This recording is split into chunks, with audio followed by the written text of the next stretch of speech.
loosening it up a bit. We have a power chord at the 7th fret, B.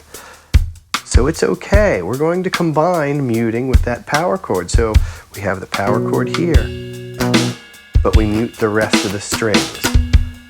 If you want, you can try just the 2 strings. We'll probably end up strumming all strings, okay?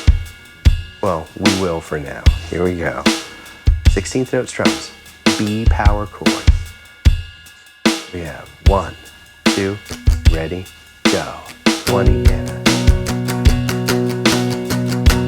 2 and a.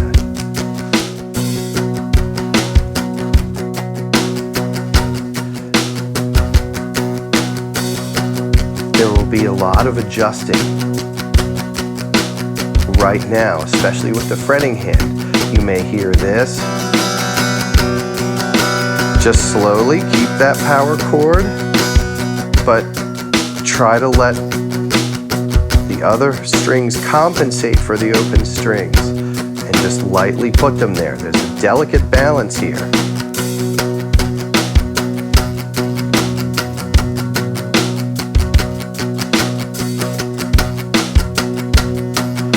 See how my pinky is taking care of those top 3 strings? And my 3rd finger of my fretting hand is gently resting on that D string for the 4th string. And slowly we can refine the strumming hand to try to just hit these bottom 2 strings. 1 E and a 2 E and a 3 E and a 4 E and a 1 E and a 2, 3, 4.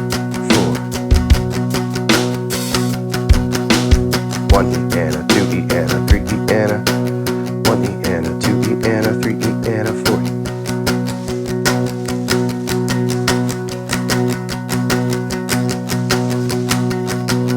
Two, 3, 4, and 1.